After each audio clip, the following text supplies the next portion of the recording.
Chapter 38. The end of the ancient Jewish nation. The destruction of the temple. Earlier we read about Jesus, the founder of Christianity. The Romans put Jesus to death because they were afraid that the Jewish people would follow Jesus and obey him, instead of obeying the rulers of Rome.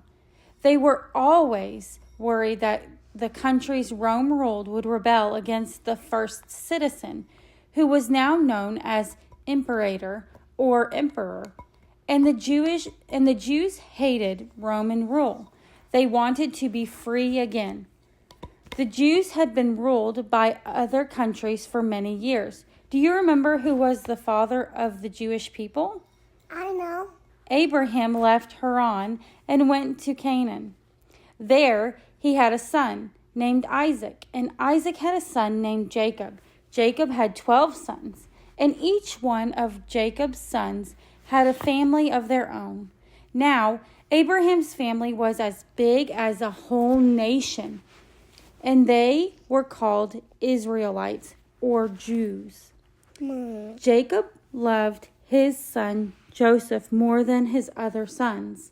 The other 11 brothers were jealous, and they sold Joseph as a slave.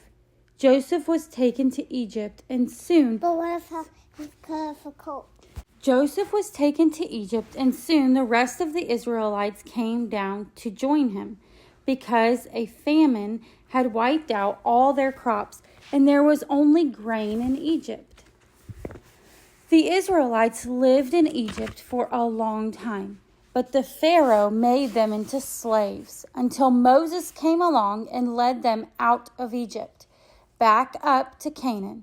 The Israelites lived in Canaan until the Assyrians came along, captured them, and took them away, back to Assyria. The Assyrians were then conquered by the Babylonians, who took the Israelites from Assyria and moved them to Babylon.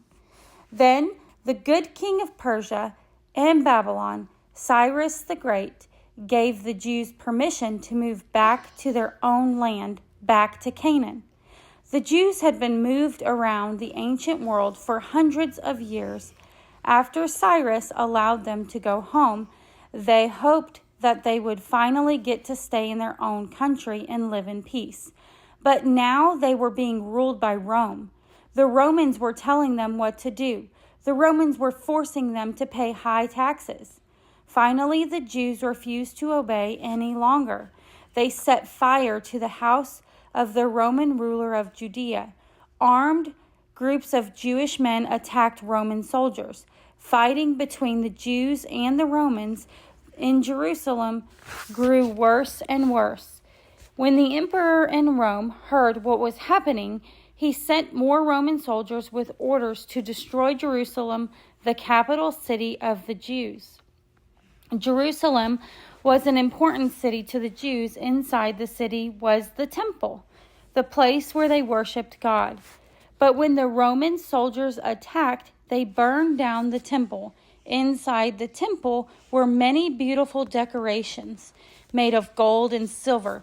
One ancient historian writes that when the temple burned down, the gold and silver melted and ran into the cracks between the huge stones of the temple foundation.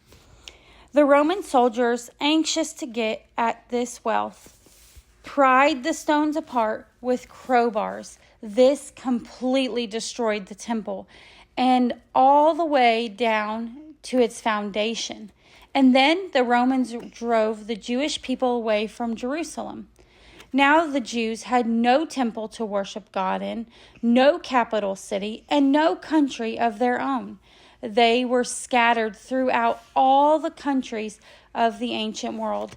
The Jews didn't return to the land of Canaan until just a few years ago. Roman soldiers destroyed the temple in Jerusalem.